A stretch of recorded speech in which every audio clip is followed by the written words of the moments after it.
Sí, buenos días, muchachos. Si pueden nomás corroborar si se escucha el audio, por favor.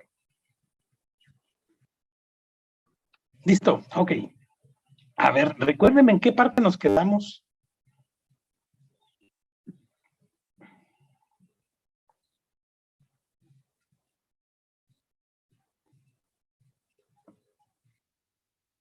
Ya empezamos a ver útero, nos quedamos antes o ya terminamos esta parte, es que no me acuerdo, ¿eh?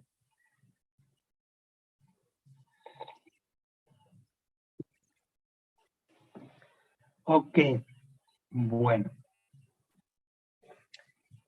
Vamos a ver.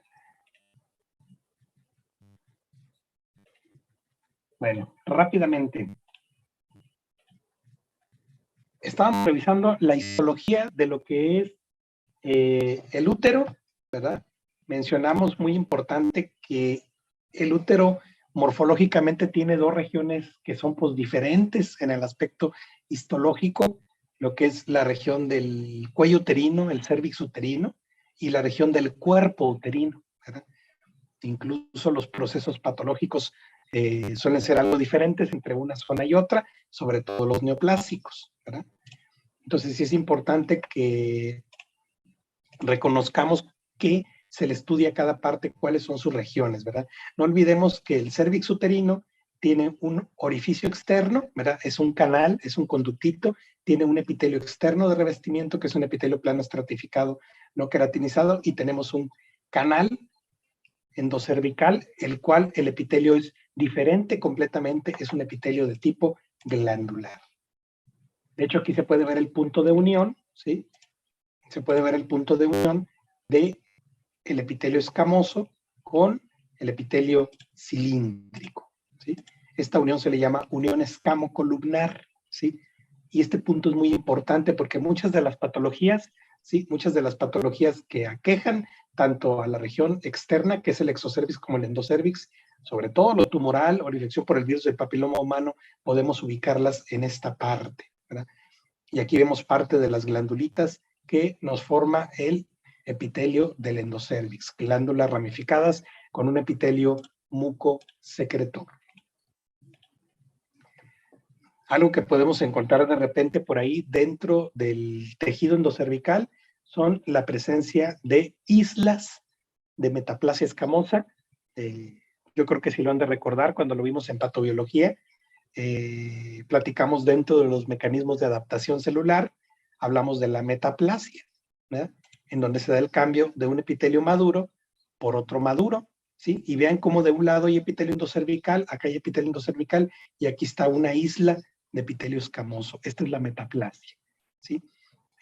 La metaplasia es un hallazgo, aunque en algunas ocasiones también puede estar asociada a lesiones precursoras de cáncer cervicuterino o incluso infección por el virus del papiloma.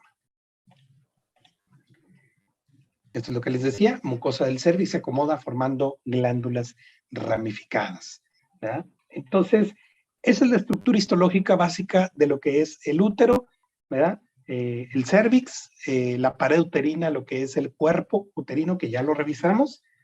Solo hay que resaltar que a nivel del cuerpo uterino, el endometrio sufre cambios, ¿sí? Secuenciales, cíclicos, relacionados obviamente con el ciclo menstrual. Y el endometrio se comporta de diferentes maneras de acuerdo a cómo van avanzando los días y a la estimulación de las hormonas, ¿sí? Y la maduración del epitelio endometrial en el ciclo menstrual lo dividimos en una fase menstrual, ¿sí? Propiamente, la fase de la hemorragia, la fase proliferativa, que es la fase de regeneración, ¿sí? Que va de la mano con el ciclo folicular, y una fase secretora o relacionada con el cuerpo lúteo en el ovario, ¿verdad? Entonces tenemos una fase proliferativa y una fase secretora que van de la mano también con el ciclo ovárico. ¿Qué tenemos en la fase menstrual? Pues en la fase menstrual tenemos simplemente un desprendimiento de la capa funcional del endometrio. Acuérdense ustedes que el endometrio, que es el que sufre estos cambios, esta estimulación hormonal, es el endometrio funcional. El endometrio basal solamente sirve como regenerativo, ¿sí? Entonces se desprende la capa funcional ¿sí? Encontramos una especie de contracción de las arterias espirales y esta contracción de estos vasitos genera un evento de isquemia, obviamente con necrosis, ¿sí? Desprendimiento de fragmentos de las glándulas y llegada de células inflamatorias. Aquí lo tenemos, ¿verdad? Un endometrio en una etapa menstrual. De este lado estaría el miometrio, hacia la mitad del lado izquierdo y la mitad del lado derecho es el endometrio. Vean cómo se observa mucho sangrado, mucha hemorragia, hay fragmentos desprendiéndose de glándulas, ¿sí? Y obviamente pues todo esto se acompaña también de un componente inflamatorio, células inflamatorias.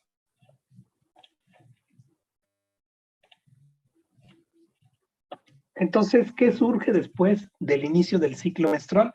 Después del inicio del ciclo menstrual, pues se inicia una fase proliferativa que va del día 4 al día 14 del inicio del ciclo menstrual.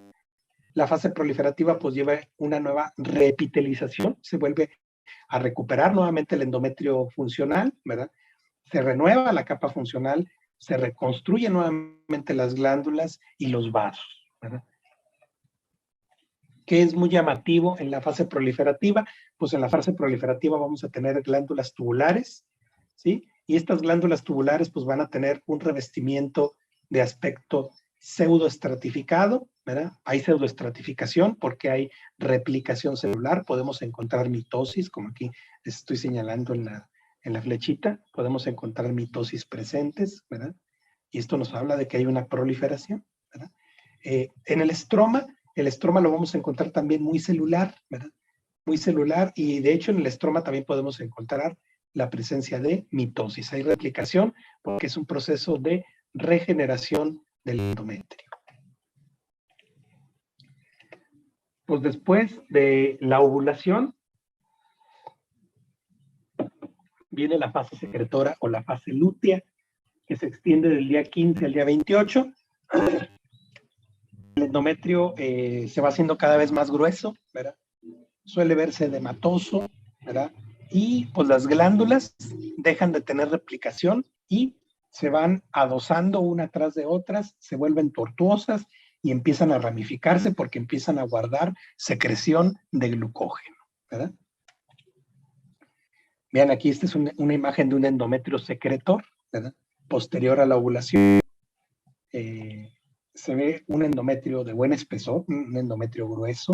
Vean cómo las glándulas empiezan a volver tortuositas, empiezan a volver glándulas curvas, ¿verdad? Incluso se puede ver secreción intraluminal, ¿verdad? Les digo, las glándulas se vuelven tan tortuosas que pues prácticamente quedan adosadas una atrás de otra, como si fueran en espalda con espalda, ¿sí? Y les digo, podemos ver secreción intraluminal. Les digo, aquí está todo lo que es el espesor del endometrio y les digo, también desaparecen las figuras mitósicas, ya no encontramos casi mitosis porque eso solamente se quedó en la etapa proliferativa, ¿sí? Tanto en el estroma como en las glándulas, ¿verdad? Suele presentarse edema, ¿sí? Vean aquí cómo se ven las glándulas bien tortuosas, tienden a mostrar varias ramificaciones, ¿sí? Tienden a ramificarse. Y les digo, podemos ver también dentro, en el interior de las glándulas, la presencia de secreción intraluminal. Vean, esta es una etapa de un endometrio secretor más avanzada. Esta sería una etapa más o menos como de un endometrio, ¿qué les puedo decir? Un día 22, un día 23 más o menos. Y en el día 22 y día 23 llama mucho la atención la presencia de mucho edema. Hay mucho edema por fuera de las glándulas. Vean, las glándulas se ven tortuosas, ramificadas, curvas, ¿verdad? Mucho edema. Y vean, aquí se nota mucho la diferencia entre el endometrio funcional y el endometrio basal. Miren, de aquí, donde está la flecha, hasta acá, hasta toda la izquierda, todo esto es el endometrio funcional, el que se ve edematoso. Pero ya vieron cómo el endometrio basal, este es el endometrio basal. El endometrio basal casi no muestra cambios hormonales. Este se resiste un poquito más a los cambios, ¿verdad? Pero el funcional sí, ¿verdad? Ese es en relación a la estructura histológica del útero.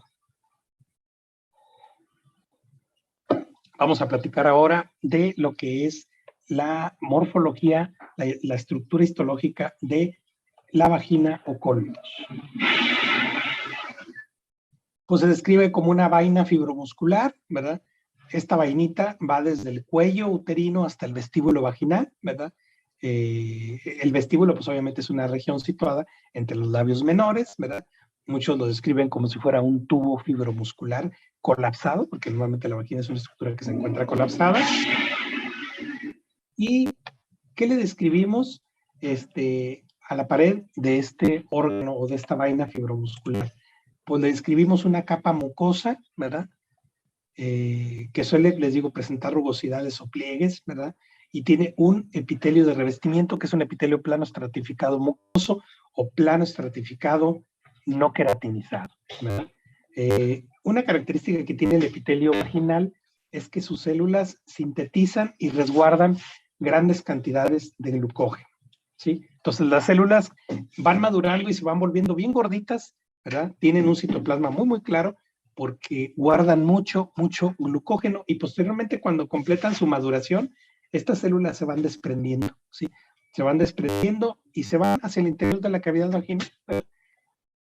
Ahí el detalle es que cuando se desprenden, traen ese glucógeno en su citoplasma, ya las células muertas, las bacterias que están dentro de la cavidad vaginal, principalmente flora bacilar, fermentan, ¿verdad? Este glucógeno y generan pues un ambiente ácido, ¿verdad? Un ambiente ácido pues para evitar que proliferen algunas otras bacterias que puedan generar daño. Aquí tenemos un revestimiento, vean, bueno, más bien una imagen microscópica, este es el revestimiento epitelial, plano estratificado, ¿sí? Plano estratificado no queratinizado. Aquí tenemos una pequeña lámina propia, corion, que a veces le llaman algunos, ¿sí? Con vasos congestivos y por fuera tenemos un estroma fibromuscular grueso, ¿verdad? También encontramos muchas terminaciones nerviosas, ¿verdad? Y discretos agregados linfoides inflamatorios.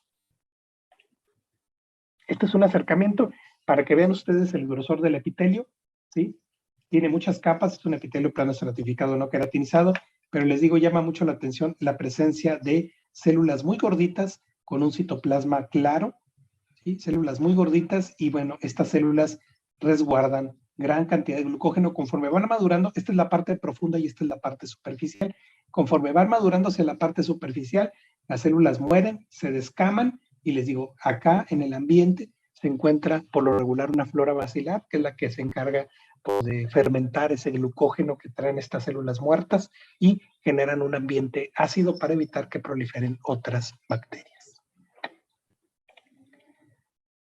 ¿Sí? Se le describe pues una capa muscular intermedia, por ahí viene referido en dos estratos, ¿verdad? Una circular interna y una longitudinal externa, ¿verdad? Que sí, en realidad en los cortes histológicos es muy difícil de identificar, ¿verdad? Se pierden entre sí. Se dice que el estrato externo, ¿verdad? Se continúa con la capa correspondiente a lo que es el miometrio, ¿verdad? En el útero, es una continuación del miometrio y suele ser más gruesa, ¿verdad? Esta longitudinal externa más gruesa que la capa interna. Aquí tenemos nuevamente una imagen histológica. Acá estaría el epitelio de revestimiento de la mucosa vaginal, ¿sí? Todo lo que sería la presencia de una capa llamada corion con vasos congestivos, colágeno denso, terminaciones nerviosas, y aquí está lo que es la pared muscular, ¿verdad? Aquí se puede ver un poquito la separación de esta parte a esta capa de acá, ¿verdad? Les digo, y por fuera pues ya tenemos una pequeña especie de adventicia, ¿verdad? Con algo de tejido fibrodiposo. Eso es en relación a la histología básica del canal vaginal, ¿sí? O de la vagina, o colpos. Ahora vamos a platicar un poquito de la región de los genitales externos. En el caso de la mujer, los genitales externos se conocen como vulva, ¿verdad? En los genitales externos, pues prácticamente hay una continuación con la piel, pues vamos a encontrar un epitelio plano estratificado, con queratina, ¿verdad? En el caso del Monte de Venus, pues bueno, en la mujer pues es muy llamativo, ¿verdad? Porque pues es una prominencia sobre la sínfisis del pubis, ¿verdad? Donde encontramos abundante tejido adiposo subcutáneo. Labios mayores son dos pliegues cutáneos longitudinales, que en el caso de la mujer serían el análogo a la piel del escroto del hombre, ¿verdad? En el caso de los labios mayores, se puede encontrar en su interior pequeños fascículos de músculo liso que son, digamos, que la contraparte al músculo liso que encontramos en el escroto, ¿sí? En el músculo liso que está en el escroto se llama músculo dartos. Bueno, en el caso de los labios mayores, que son sus análogos, podemos encontrar también unos pequeños fascículos delgaditos de músculo liso, ¿sí? Y les digo, la superficie externa de los labios mayores, pues no debemos de olvidar, pues está recubierta por vello púbico. La superficie interna de los labios mayores es lisa, esta no tiene vello, ¿verdad? Y entre ambas superficies podemos encontrar también, pues, abundantes glándulas sebáceas, glándulas sudoríparas, ¿verdad? Por dentro, pues, tenemos obviamente los labios menores, ¿verdad? Que ya son repliegues cutáneos, ¿verdad? Sin vello, ¿verdad? Estos sí limitan lo que es el vestíbulo vaginal y pues prácticamente los labios menores son los homólogos a la piel del pene, ¿verdad? Aquí tenemos una imagen histológica de lo que es la estructura de los labios ¿verdad? Aquí se puede ver el epitelio de revestimiento, está un poquito borrosita la imagen, pero bueno, aquí está el epitelio de revestimiento, plano estratificado queratinizado. Tenemos una carga importante de glándulas sebáceas, vean, todas estas son glandulitas sebáceas, y sobre todo hay algo muy importante que se pronuncia mucho en la superficie interna de los labios mayores y en los labios menores, es la apertura de las glandulitas directamente hacia el exterior sin necesidad de un folículo piloso. Eso es muy importante, ¿sí? Aquí no tenemos, como no tenemos vello, pero sí hay mucha glándula sebácea, estas se abren directamente a la piel sin necesidad de un cabello. Otra cosa muy importante, en las células del epitelio de los labios mayores y labios menores podemos encontrar una gran cantidad de pigmento melánico, ¿sí? Se nota porque se refuerza mucho la capa basal con una coloración café, porque hay mucha melanina. En el centro hay tejido conectivo de cada pliegue, ¿verdad? Encontramos vasos sanguíneos, tejido fibroelástico y, como les decía, abundantes glándulas sebáceas. Tenemos también la estructura del clítoris, ¿verdad? Que sería el análogo, ¿sí? A el pene del hombre, ¿verdad? Esta estructura, el cuerpo del clítoris se compone por dos pequeñas formaciones de tejido eréctil, ¿verdad? Que se le describen así como tal, como si fueran dos pequeños cuerpos cavernosos, ¿verdad? Se describe también en la punta de lo que es el clítoris la pequeña prominencia, un pequeño tubérculo que se le conoce como glande del clítoris, ¿verdad? Como glande del clítoris, ¿sí? Que también tiene tejido eréctil, ¿verdad? Algo muy interesante también, pues es que en esta prominencia, en esta pequeña estructura que sobresale del clítoris, este pequeño glande del clítoris, podemos encontrar piel muy delgada con muchísimas terminaciones nerviosas sensitivas. Luego tenemos lo que es el vestíbulo, ¿verdad? Ya prácticamente adyacente al inicio de la vagina, pues un revestimiento por un epitelio plano estratificado, ¿verdad? Se dice que sobre todo en las cercanías del clítoris y alrededor del orificio externo de la uretra hay muchas glándulas mucosas pequeñas, ¿sí? Estas glándulas mucosas pequeñas se les llaman glándulas vestibulares menores, también conocidas como glándulas de Skene, ¿sí? Glándulas de Skene.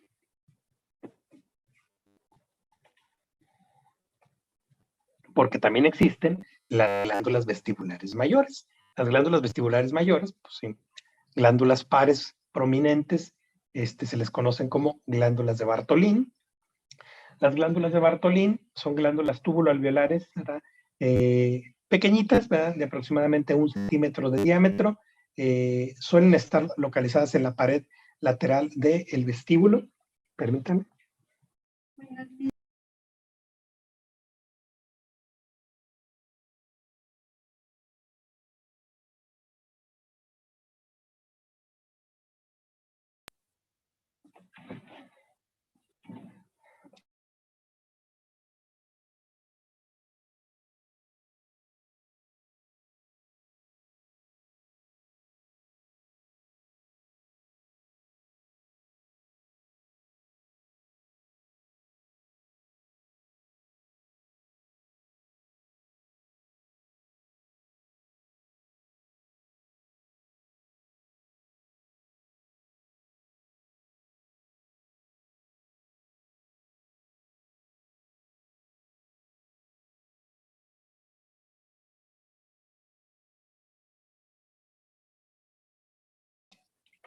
Ok, entonces continuamos.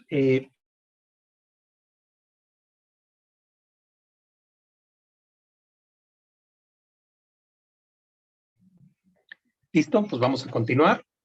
Vamos a continuar, entonces platicamos de las glándulas vestibulares mayores, ¿verdad? Estas glandulitas que se ubican en la pared lateral del vestíbulo, ¿sí? Por atrás del bulbo vestibular. Estas glandulitas pares, como de 1 centímetro, ¿sí? Estas se les llaman glándulas de Bartolín, ¿verdad?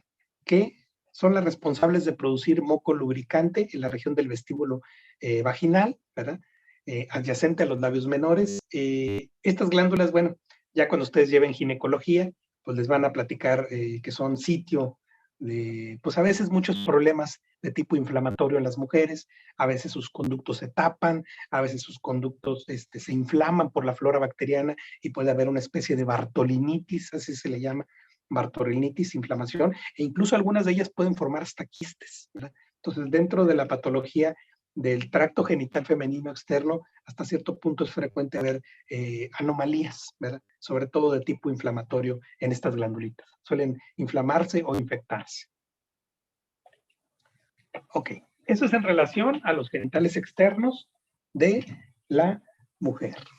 Ahora vamos a platicar de la estructura básica, la histología básica de la glándula mamaria. Y la glándula mamaria que, pues desgraciadamente, la mayor parte de la patología que llega a nosotros, que le damos seguimiento, tristemente es patología neoplásica y tristemente es patología maligna, ¿verdad? Ahora sí que pues la mama ha rebasado todo, ¿verdad? Y por mucho tiempo que hace algunos años se decía que el cáncer de pulmón era el más frecuente entre la población, glándula mamaria ya se las llevó de calle, ¿verdad? Muchísima patología neoplásica de glándula mamaria. Entonces vamos a conocer lo básico de la estructura histológica, que no es difícil, es muy sencillo, ¿verdad?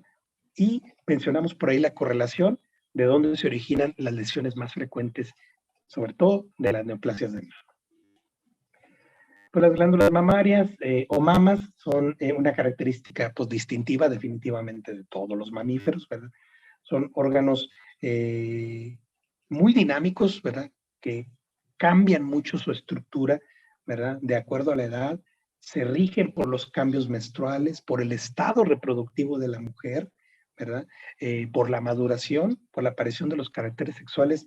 Este tejido glandular, ¿verdad? Se somete a muchas modificaciones en su estructura a lo largo de la vida de la mujer, que es lo que vamos a platicar ahora. ¿Qué compone cada glándula mamaria? Cada glándula mamaria completita tiene cerca de unos 15 a 20 lóbulos irregulares, ¿verdad? Estos lóbulos tienen, pues obviamente, el componente secretor, ¿verdad? Se encuentran separados por bandas de tejido conectivo, ¿sí? Y estos adoptan una disposición radial, ¿verdad? Hacia lo que es el pezón, ¿verdad? Todos estos lóbulos, ¿verdad? Se subdividen en muchísimos lobulillos chiquititos, ¿verdad? Y cada lobulillo, ¿verdad? Tiene una unidad histológica, que es la unidad histológica que se estudia la glándula mamaria. Esta unidad histológica se le llama unidad ductal lobular terminal, por sus siglas, ¿verdad? Por sus siglas en inglés, ¿verdad? Así que mucho de lo que revisen de histología de glándula mamaria les van a mencionar estas siglas, pues obviamente refiriéndonos a la traducción de la bibliografía en inglés, ¿verdad? Los famosos TDLU, ¿verdad? Entonces, cada mama tiene 15 a 20 lóbulos y todos estos lóbulos están radiados y terminan en el pezón. Bueno, cada lóbulo tiene muchos lobulillos, ¿sí? Estos lobulillos ya son pequeñas unidades secretoras chiquititas, ¿verdad? Que tienen tanto el lobulillo como el conducto, y por eso se les llaman unidades ductulobulares terminales o TDLU. Veanlo aquí está en el esquema. Vean un comparativo de una mama que no está estimulada a una que sí está estimulada, la mama inactiva. Vean los famosos lobulitos, ¿verdad? Todos los lobulitos de manera radiada terminan en el pezón. Y vean en una mama en lactancia cómo están prominentes, ¿verdad? Y vean incluso, ¿verdad? Pues prácticamente ocupan todo el parénquima, ¿verdad? Ahora bien, ¿qué tiene cada lóbulo? Bueno, cada lóbulo va a tener lobulillos en su interior, ¿sí? Estos lobulillos, a ver, permítanme.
Ok, entonces continuamos. Les decía que el componente secretor de la mama se conforma por muchos lobulillos pequeñitos y estos lobulillos tienen pues, los famosos TDLU. Entonces, ¿qué significa a fin de cuentas el TDLU?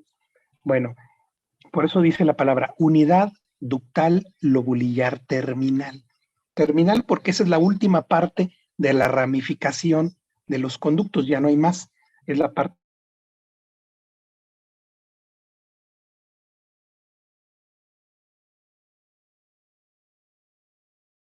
final, digamos, por eso tiene la palabra terminal. Lobulillar, porque ducto se refiere al conducto, ¿sí? Al que transporta, y lobulillar se refiere a la unidad secretora, ¿sí? Eso es muy importante. Órale, ahí va. Les digo que, a fin de cuentas, la unidad básica, ahí va de nuez, la unidad básica de histológica,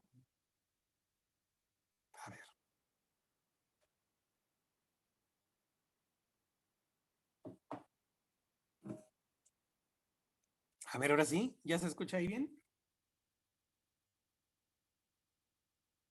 Todavía. Ahora ya nos está fallando el internet. A ver.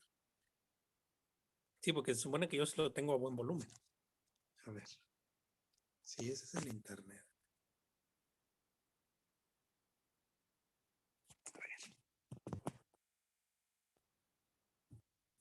A ver, ahora sí ahí, ¿cómo se escucha?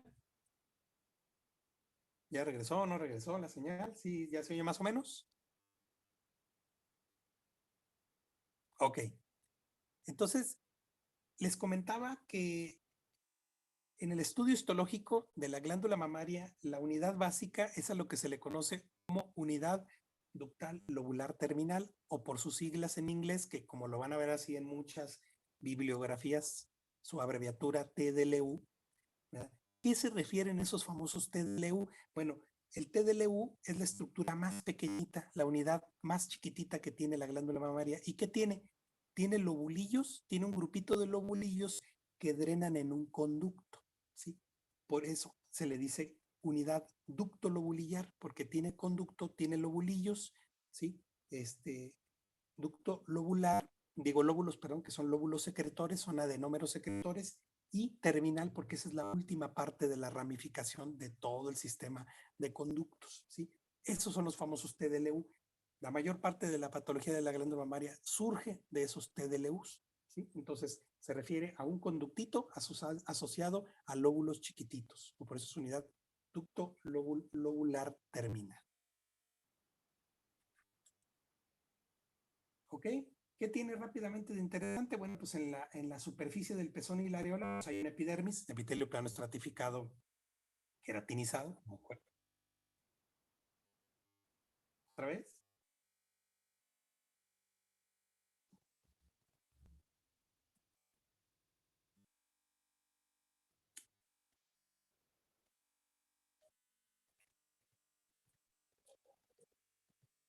A ver ahí, ya se escucha mejor, ya regresó.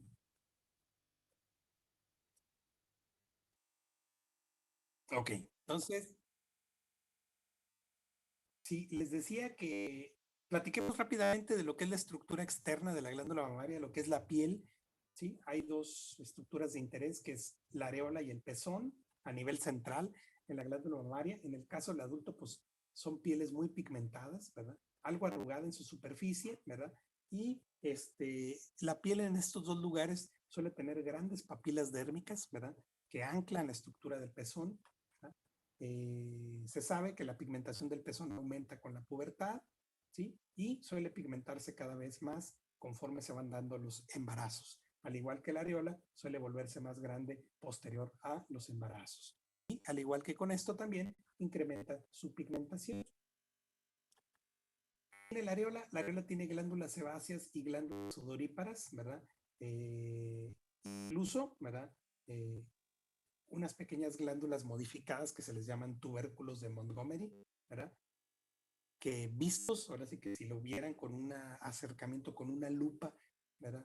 Lo más que se pueda la piel del pezón, se pueden ver como pequeñas elevaciones en la superficie de la areola muy chiquititas, ¿sí? Eso se llama tubérculos o glándulas de Montgomery, que se encargan de producir una secreción lubricante, ¿verdad? Que modifica el pH de la piel y obviamente pues bloquea la proliferación de bacterias. Ya cuando lleven ginecología pues les van a platicar un poquito de la patología, ¿verdad? Que se da en la piel, ¿verdad? De la areola, sobre todo las mastitis, ¿verdad? Que generan respuesta de tipo inflamatorio y en algunos casos infecciones, ¿verdad? Entonces, eh, piel de areola y pezón, les digo, tiene glándulas modificadas, de hecho incluso también tiene glándulas sebáceas que se abren directamente a la estructura de la piel sin necesidad de folículos pilosos.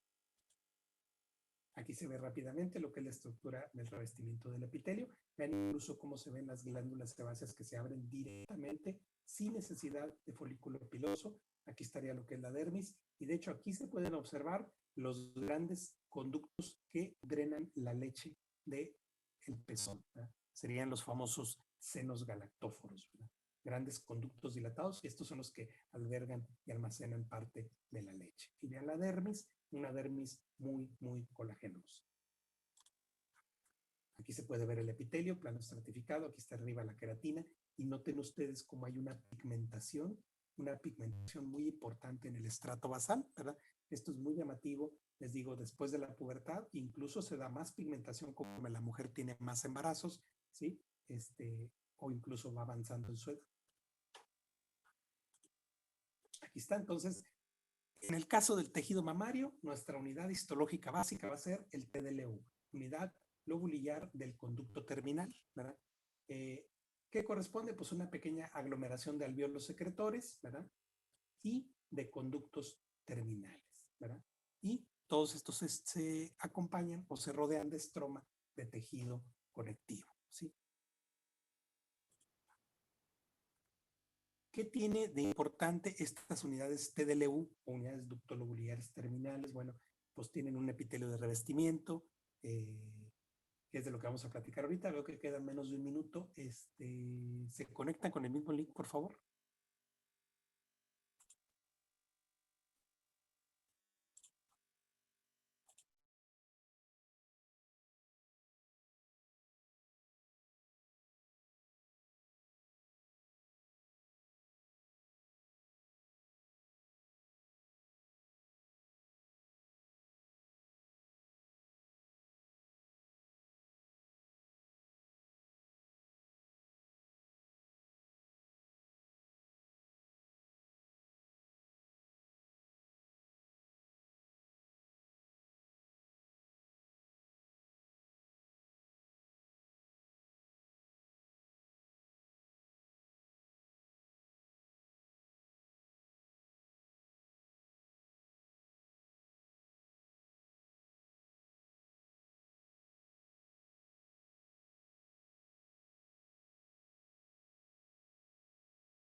Bien, muchachos, entonces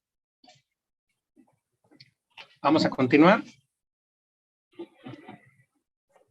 Platicábamos de cuál es la estructura histológica de los TDLU, ¿sí? Que son las unidades ductal-lobuliciares terminales, ¿no? Que son las unidades histológicas de lo que es el tejido mamario, ¿verdad? Que tienen a fin de cuentas acinos secretores, que son los que producen la leche, y un sistema de conductos, que son los que drenan la leche a conductos de mayor calibre, ¿verdad? ¿Qué tienen de revestimiento?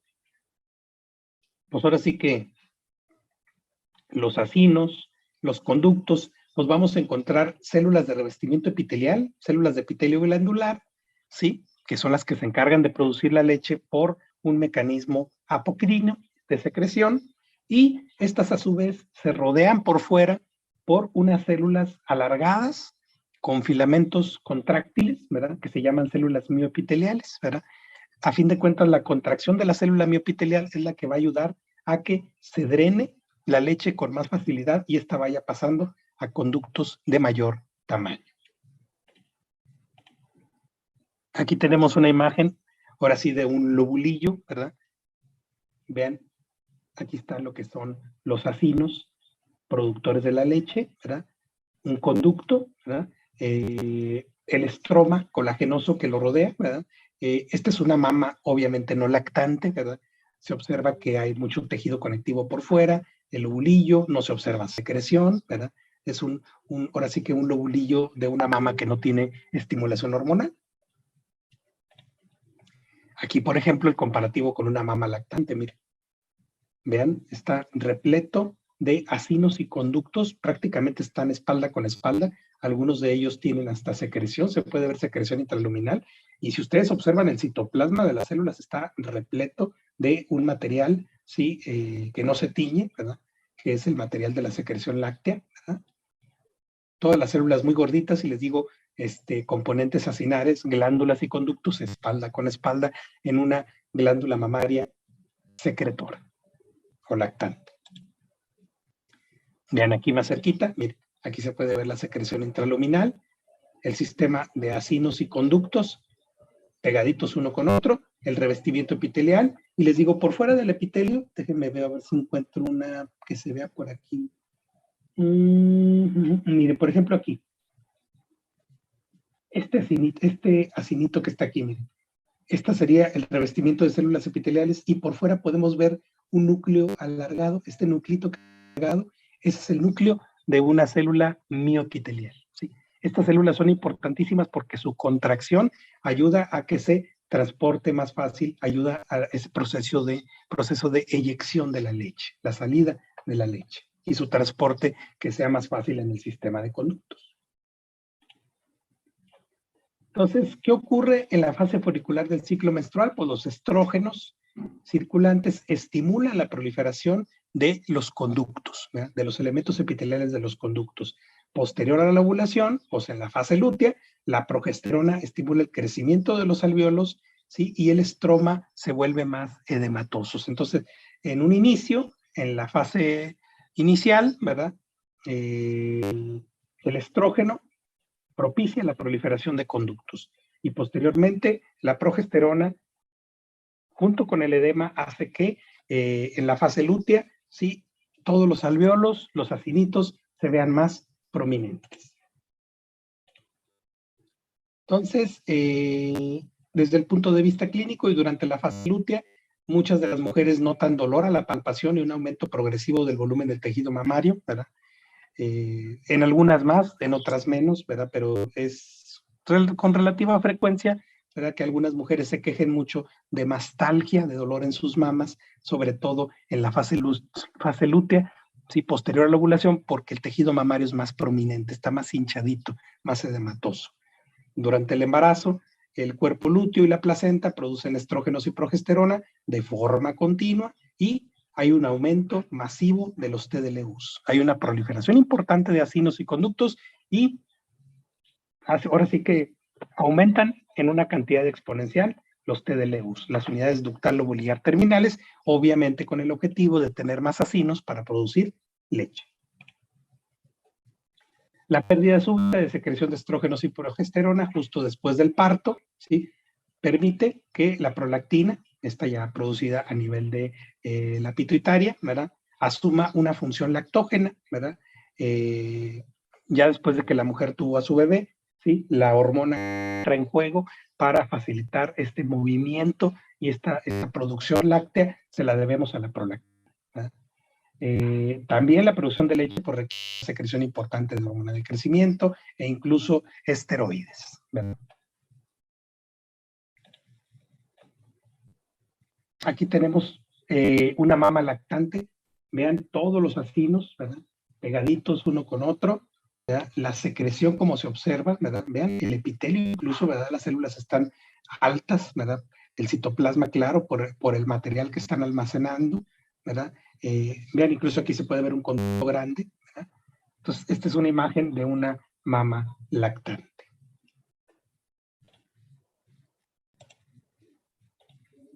En relación a la estructura histológica del tracto genital femenino, externo, interno y glándula mamaria. ¿Dudas hasta aquí?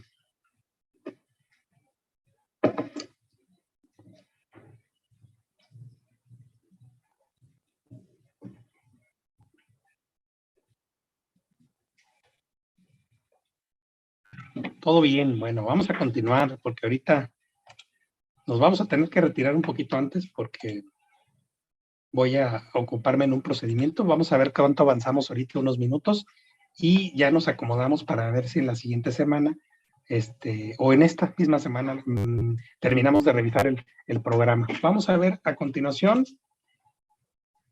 tracto genital masculino.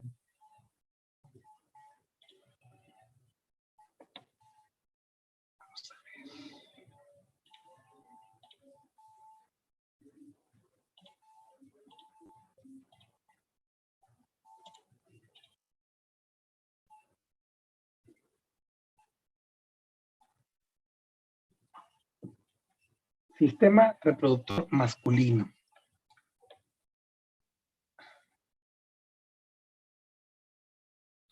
Bueno, vamos a platicar un poquito de la estructura histológica y vamos a hablar primero de las gónadas. Así como empezamos hablando en la mujer de los ovarios, aquí vamos a platicar también primero de testículo y posteriormente el resto de los componentes del tracto masculino y al igual que las glándulas accesorias. Los testículos entonces son órganos ovalados de 4 por 3 por 2 centímetros, ¿verdad? Tienen un revestimiento por una cápsula gruesa de tejido colagenoso denso, ¿verdad? Muy colagenosa, ¿verdad? Que se nota, ¿verdad? E incluso cuando se palpa la estructura del testículo, se siente lo grueso de su cápsula. Esta cápsula gruesa, colagenosa, se le llama túnica albuginea, ¿verdad? Por dentro de la túnica albuginea encontramos que está rica en vasos sanguíneos, componente que le llamamos túnica vascular. Entonces, para muchos el tercio interno o la superficie interna de la túnica albuginea es a lo que le llamamos túnica vascular. Rápidamente, las estructuras que corresponden o que tienen que ver con el sistema reproductor masculino, ¿verdad? Vamos a platicar primero de lo que es la estructura de las gónadas, posteriormente de las glándulas accesorias y después por el tracto genital externo. Esta capa, esta túnica albuginea gruesa, colagenosa, sobre todo en la parte posterior, se engresa más todavía y forma una estructura que se llama mediastino testicular. ¿Sí? A partir de aquí surgen de manera radiada tabiques gruesos de tejido conectivo y nos dividen en compartimentos al testículo. Estos compartimentos, más o menos en forma de pirámide, se les llaman lobulillos testiculares. Aquí lo tenemos. Vean, esta es una imagen ya con hematoxilina y eosina de un montaje de lo que es todo un testículo completo, visto en un corte transversal. ¿Ya vieron la capa gruesa colagenosa? Miren, esta es la túnica albuginea. Es una capa colagenosa muy gruesa que rodea por completo al parénquima. Y hacia la parte posterior se vuelve un poquito más gruesa, miren. Y vean cómo aquí se mete, ¿sí? Esta parte de aquí donde se mete es a lo que le llamamos mediastino testicular. Y empieza a irradiar tabiques, irradia tabiques por todos lados y nos empieza a separar el parénquima en unas pequeñas estructuras triangulares. ¿Sí? A estos se les llaman lobulillos, ¿sí? Entonces, túnica albuginea, ¿sí? Mediastino testicular y posteriormente penetra y nos divide el parénquima a través de tabiques en lobulillos. Aquí tenemos un acercamiento de lo que es la túnica, ¿verdad? Esta sería entonces la túnica albuginea. Aquí ya estamos observando el resto de los componentes que están por fuera del testículo. Miren, acá está el parénquima. De este lado está el parénquima, que ahorita vamos a hablar de él. Esta sería la túnica albuginea. Y luego aquí tenemos una cavidad, ¿sí? Porque no deben de olvidar ustedes que el testículo está dentro de una cavidad que se llama cavidad escrotal, ¿no? Entonces tiene un mesotelio de un lado y mesotelio del otro. Y posteriormente, del mesotelio del lado contrario, miren, aquí hay músculo. ¿Ya vieron? Este músculo que predominantemente es músculo liso es el famoso músculo dartos, ¿sí? Y ya por fuera, si la imagen continuara casi a la derecha, pues ya encontraríamos algo de tejido conectivo y la piel del escroto. Esta sería la superficie de la bolsa escrotal. Esta sería la cavidad escrotal y de aquí para acá empieza el testículo con su túnica albuginea. En algunas partes se puede ver que el tercio interno de la túnica albuginea está repleta de vasitos, que es a lo que le llaman también túnica vascular o túnica vasculosa. Entonces, vamos a platicar del parénquima. ¿Dónde se producen los espermatozoides? Pues se producen dentro de unos tubitos chiquititos que se llaman túbulos seminíferos, ¿verdad? Estos túbulos seminíferos que se encuentran, pues ahora sí que tortuosos y ocupando todo el parénquima, ¿verdad? Van a tener una continuación a un sistema de conductos, ¿verdad? Que son los que terminan drenando los espermatozoides hacia el exterior, que serían los túbulos rectos, posteriormente la red de testis, conductillos eferentes y el epidídimo. Más al ratito vamos a platicar de esto, que son los sistemas de conductos que transportan los espermatozoides hacia el epidídimo. Primero vamos a hablar de los túbulos seminíferos. Vean, de hecho aquí se puede ver en un esquema, ¿verdad? Vean todos los túbulos seminíferos prácticamente enrollados, ¿verdad? Y el sistema de conductos que terminan drenando en el epidídimo. El epidídimo, pues ahora sí que es un sitio de almacenamiento de espermatozoides, ¿verdad?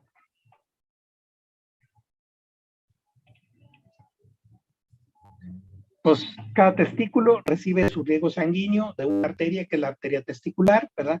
Esta arteria pues desciende en el cordón espermático junto con el conducto deferente, ¿verdad? Y algo importante pues es el drenaje venoso que tiene el testículo. El drenaje venoso depende de un sistema de venas que también pasan por el cordón espermático, que reciben el nombre de plexo pampiniforme. Sí, plexo pampiniforme. Entonces,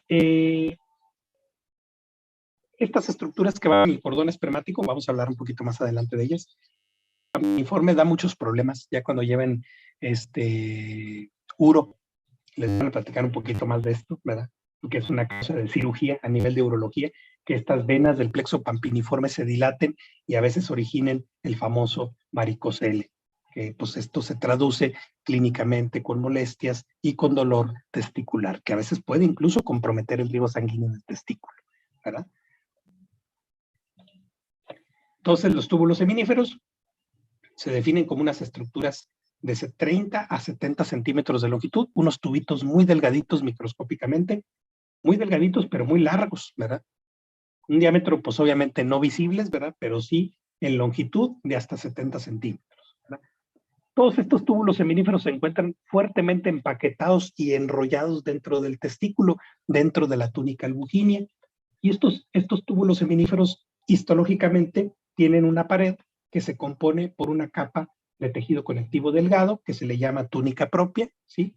Y un epitelio seminífero. Este epitelio seminífero se le llama epitelio germinal, ¿verdad?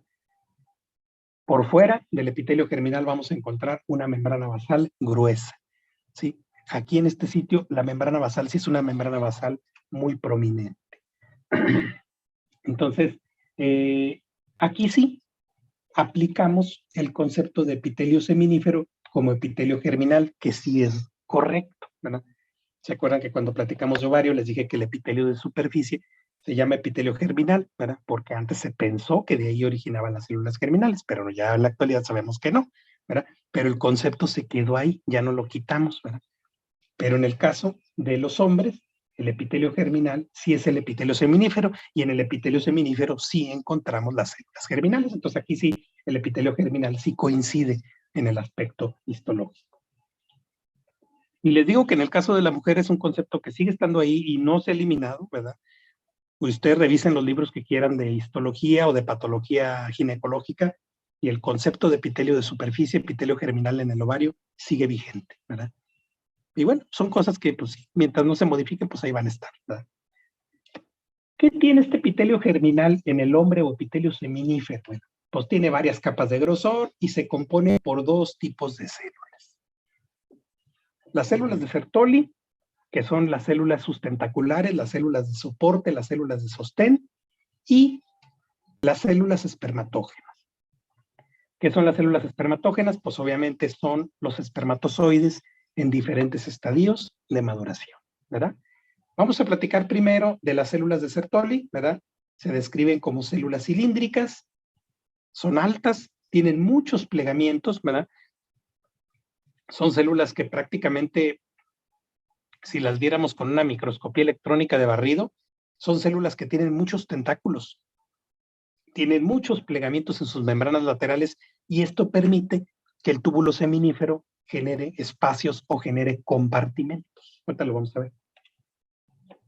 Muy característico que las células de Sertoli, ¿verdad? A gran aumento, ¿sí? Ya con un aceite de inmersión, podemos encontrar unos pequeños cuerpecitos alargados, eosinófilos, que se les llaman cristales de Charcot-Bocher, ¿sí? Son muy llamativos en su citoplasma, pero les digo solamente con aceite de inmersión a gran aumento.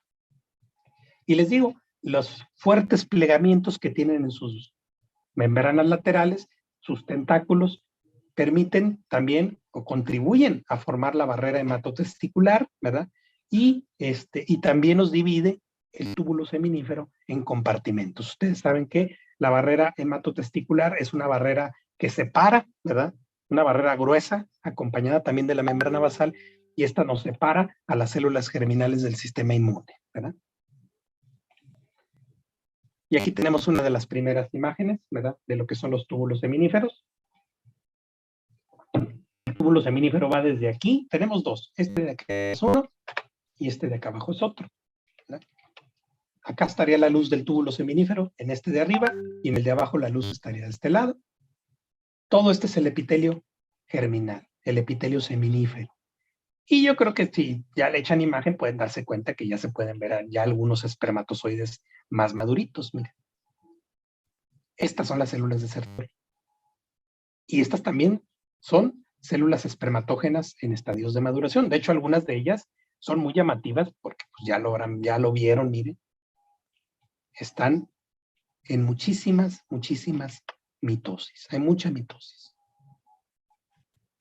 Y por fuera del epitelio seminífero vamos a tener, ¿sí? Una membrana basal gruesa y tejido conectivo, que de hecho aquí choca de estos dos túbulos seminíferos, se pegan esas dos capitas, formando lo que conocemos como túnica propia, ¿sí? Entonces, el túbulo seminífero tiene dos capas, una capa colagenosa gruesa, túnica propia, ¿sí? Y el epitelio seminífero que descansa, pues obviamente sobre una membrana basal. El epitelio seminífero tiene células espermatógenas, que son los espermatozoides en maduración, y las células sustentaculares, así que por lo regular son estas que tienen un núcleo alargadito con nucleolo prominente, que serían las células de Sertoli.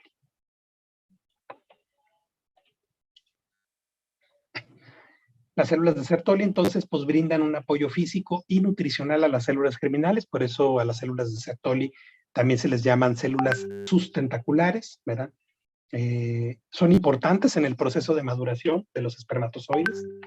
Tan es así que ellas fagocitan ese citoplasma que se va desprendiendo durante ese proceso de maduración de espermatozoides que se le llama espermiogénesis, ¿verdad? Y obviamente las células de Sertoli, con sus pliegues, también contribuyen a la formación de la barrera hematotesticular. También las células de Sertoli sintetizan y liberan una proteína que se llama proteína fijadora de andrógenos, ¿verdad?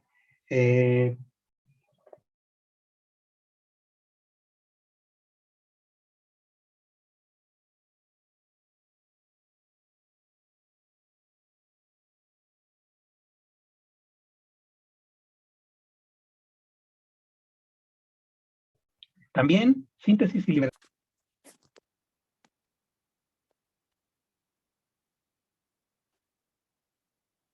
Bien, muchachos, ahorita me voy a ocupar.